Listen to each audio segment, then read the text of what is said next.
It's Daybreak on the Rise News, and it's time for the press preview. First look on what's on the front pages of the papers. But we'll take a look, first of all, at our sister publication this day and look at what it is saying. The front page, it's a 4-horse race, how PDP delegates may vote in presidential primary. And then at the top mast, you have that despite global headwinds, NSIA grows net asset to 920 billion naira in 2021. That's quite interesting. And then just above the logo of this day, NNPC Sahara takes delivery of 2 multi-million-dollar LPG vessels in South Korean shipyard. You can find the story on page 5, and the story on the horse race you can find it on page 30, continued on page 30. All right, that's it for this day. Let's go to the next paper. The Punch newspaper is leading with APC presidential primary. Lagos, Borno lose jumbo delegates. Again, party shifts senatorial poll. Other headlines, states groan over delayed revenue sharing formula. The Federal Accounts Allocation Committee meets today. 36 states lose financial autonomy suit against the federal government. And the former President Olusegun Obasanjo meets Governor Wike and others, and he's seeking justice and fairness. In the Nation newspaper, if you have it there, Nation newspaper, all right, APC primary, Buhari aspirants, governors for high-level talks. It has about 2 riders, Oshibajo, Tinubu, Amechi, others for today's parley. National Assembly leadership, NWC members to meet the president. And then just below that, you have former governors, ex-minister win PDP senatorial tickets with a rider there. Awesome, Wike's deputy, Ondo ex-deputy governor are candidates. That's on page 4. And then just below the headline, APC's planned screening of Jonathan Emefiele, others raise curiosity. We'll see how that works out. Suspended accountant general became political appointee in, I can't say this, in 2021. Okay, I could just say it now. Emefiele withdraws suit against INEC, AGF, NSIA's net assets, like I read earlier on, grew to 909.7 billion naira in 2021. You can find those stories on page 7 and page 3 of the Nation. Let's take a look at the Tribune. It's leading with PDP National Assembly primaries. Autumn Banky W. Angu Abdullahi's son, Tegbe Ned Nwoko La win. Sons of Fayose Kashem will also emerge. That report is on page 26. 36 governors lose suit against financial autonomy for local governments. 19.4 million Nigerians to face food crisis by August, and that's according to the regional body ECOWAS. Despite tough markets, NSIA's net assets grew to 917 billion naira in 2021. All right, we'll look at some international newspapers. Financial Times first. Biden's pledge to defend Taiwan draws stern warning from Beijing. And finally here, let's take a look at the Times. Partying PM misled Cummins. Well, you said finally. Can we take one more? Yeah, of course we can. Nothing to see here. That's on Daily Express. Daily Express. All right, nothing to see here. Yard says Boris broke no rules. That's for Daily Express. All right, we can now bring in Emmanuel Bello, who is with us here. All right, let's look at this day, Emmanuel. It says it is a 4-horse race, how PDP delegates may vote in presidential primary. A 4-horse race between Atiku, Obi, Saraki, and Wike. Which is the least likely there, and which is the most likely there, Emmanuel? Indeed, good morning. Morning to you. Yeah, Kenneth, good morning too. Good morning. Yeah, it's the first thing to say is that these days, Big Good is promised that it's going to stay on the presidential election. We're in the middle of the presidential politics right now, and this day is already, presenting itself as the most authoritative paper to watch or to read when it comes to what's happening with the presidency. And yesterday, it's promised that look, it's going to stay on these candidates, who they are, what they're doing, how the race is narrowing up, and what is giving way, and who is actually in the forefront. And that's what today paper is presenting to its reader. I think it's a robust and a bumper harvest for whoever is buying, because the story did not just talk about the narrowing of the race. It went on to tell you how even states will vote.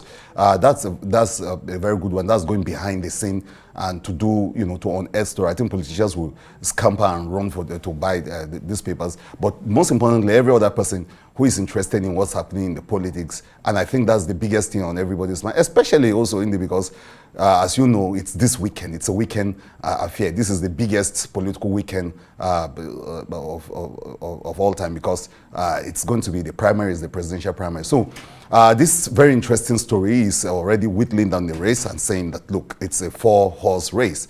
And there on the cover, you have the 4 individual, and like you were pointing out, it could be anybody's game right now. But the story also goes to tell you how the state, and if you look at the story, just looking at the page itself and looking at how it spread, you will see that Atiku and Wike seem to be getting a very good bite, while the others two are doing very well in the state, because they've canvassed so honestly and so vigorously around the states. I think in the last count, they've all probably touched grounds on almost every state. And everywhere they go to, they talk to the delegates directly.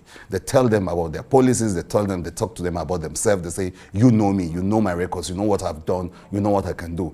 So this is what is narrowing down the race, obviously, because we're talking about people who are campaigning very strongly on their own record. Of course, many of them also get a lot of knocks. Atiku came under serious scrutiny in the last 2 weeks because of those tweets that he deleted over Deborah. It became a central issue for him. But you can see him bouncing back, talking about his records, talking about what he can do. And his articulated base is rallying up once again to see whether they can give him the push he needs. So, but Wike is there talking about zoning and talking about the the justice of shifting power and zoning power. So they all have something to push. Obi looks like the dark horse there, or is he higher today now? But Obi too is pushing very strongly for his candidates, and I've seen people who have given his candidates a lot of support. Even though some say that look, he can't stand up to if the APC comes up with someone stronger. We heard that he went to 10 Downing Street to see the Prime Minister, whatever that has to do with the election. That's serious. Yeah, we'll wait to see. Well, on the other side of the ring, Emmanuel, in the ruling APC, the chieftain Ahmed Tinubu has been touring the nation, and the governor Zulum is asking that he makes Kashim Shettima his vice president. What are the permutations for a Tinubu Kashim Shettima presidency?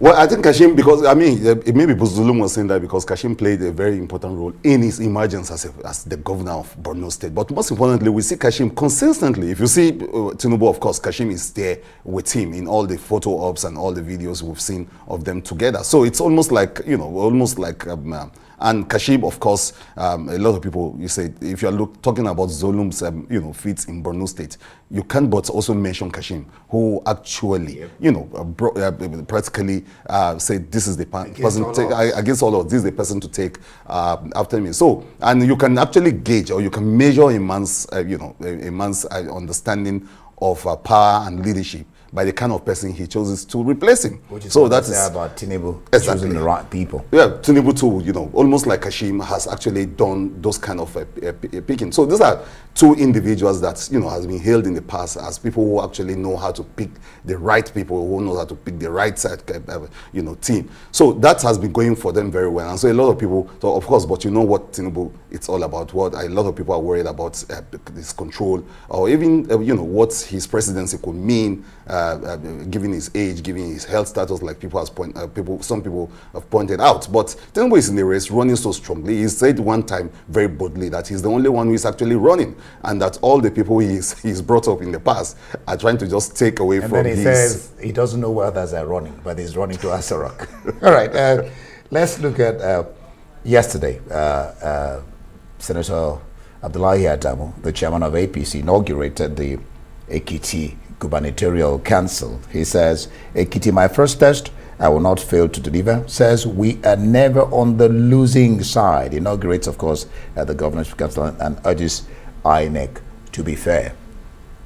Well, yes, we're seeing Abdullahi Adamu still, playing the role that he's being asked to play, which is to lead the APC, the ruling party, to victory, and not just the national politics. He's not been saying much about that. The last time he spoke about the presidential candidate, he sounded as if he's not on sure footing. It's not. Today, the APC will be having those meetings to decide on what to do. A lot of people think a consensus arrangement is about to emerge, but then, of course, they're meeting today, and they've got a huge problem or a huge challenge on their hands. Of course, the other huge challenge is what he just spoke about, the Ekiti polls just down the line. And he's saying, look, it's going to be, and he's right, it's going to be a litmus test first for his leadership. That's his first election, apart from the primaries that are up ahead in the APC. This election, the Ekiti election, he said it himself that it's going to be a testing ground for all that has been said about him, his sagacity, his ability to rally support for the party. So Ekiti is going to be that testing ground, the lab for which the APC is going to test its popularity and whether it's going to be winning elections going forward. In the Punch newspaper, Emmanuel, 36 states lose financial autonomy suit against the federal government. This is probably great news for local governments. Once those funds coming, the states are mandated by law to transfer the sum to the local government to go ahead and do what they desire with the monies. How significant is this? I saw you punching the air. Yes, I'm excited, India, and Kenneth, good story. It's one of those things that you think we change. Some of the revolutionary things that we're hoping we change the way business is done, from either direct primaries or to the direct funding of the local governments. The country is where it is today because the local government or local government administration is skewed. It's terrible. You go to the local government, nothing is happening. Those chairmen are just appointees. They are like aides to the governors, and then their funding too is criminal. It's where you see criminality, very broad day, like robbery, because these monies are kept in the state capital. They are doled out to the local government, and they don't get much done. And the country is where it is today because of the sum total of that crisis at the local level. If we can get local government administration right, over 700 of those local government, if we can get that right, you will have a situation where you have development at that level. People don't need to run to the state capital, and people don't need to run out of those places. So if you can get them developed, if they can get their funding directly, some people are fear that, look, the chairman might not be able to use the money well. But if we follow the money and you hold them accountable, and they can hold on to the money. Those local governments have been saying, chairman have been saying, look, we can do very well if we have. So this victory on the part is something that I think we should look very well. And if we can get that off the ground, practicalize it, operationalize it, and ensure that local government get their money directly and do the things they will do, I think we're getting somewhere. Yeah, because like they say, politics is local, and it will get to the grassroots where you have the people. There'll be development. Thank you so much, Emmanuel Bello. That's the press.